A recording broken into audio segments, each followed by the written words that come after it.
क्या तुमने कभी किसी सीढ़ी से डर महसूस किया है? एक ऐसी सीढ़ी जिसकी 13वीं पायदान पर कदम रखते ही इंसान गुम हो जाता है। रवि 19 साल का कॉलेज स्टूडेंट शहर के सबसे पुराने हॉस्टल में रहने आता है। यह हॉस्टल ब्रिटिश टाइम का बना हुआ था। रूम तो ठीक था, लेकिन बाथरूम तक पहुंचने के लिए एक लंबी पुरानी सीढ़ी चढ़नी पड़ती थी।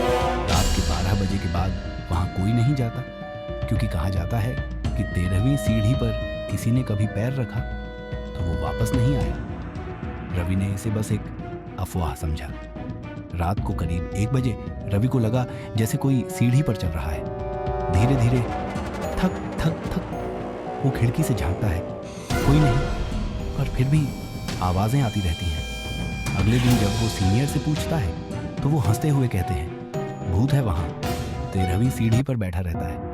अगर तूने उससे नजर मिलाई तो वो तुझे अपने साथ ले जाएगा। रवि मुस्कुराता है, पर भीतर ही भीतर डर बैठ चुका होता है। तीसरी रात पावर कट हो जाता है।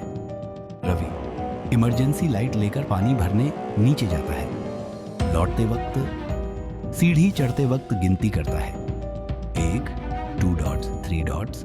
जब वो 12वीं सीढ़ी पर पहुंचता है, उसके पैरों के नीचे कुछ भारी लगता है। वो देखता है एक बर्फ जैसी ठंडी परछाई 13वीं सीढ़ी पर बैठी हुई। चेहरा नहीं दिखता, पर 2 चमकती लाल आंखें। रवि के कानों में एक आवाज गूंजती है, क्या तुम मुझे देख सकते हो? अगली सुबह रवि अपने कमरे में नहीं था। हॉस्टल में हलचल मच जाती है। सीसीटीवी चेक किया जाता है। रात 1:13 पर रवि सीढ़ियों की तरफ जा रहा था, लेकिन वो कभी वापस नहीं लौटा। कोई शोर, कोई चीख नहीं, बस गायब। हॉस्टल वालों ने सीढ़ी के पास अगरबत्तियां जलाना शुरू कर दिया। 3 साल बाद वही हॉस्टल, वही सीढ़ी, नया स्टूडेंट अर्जुन। वही कमरा अलॉट हुआ।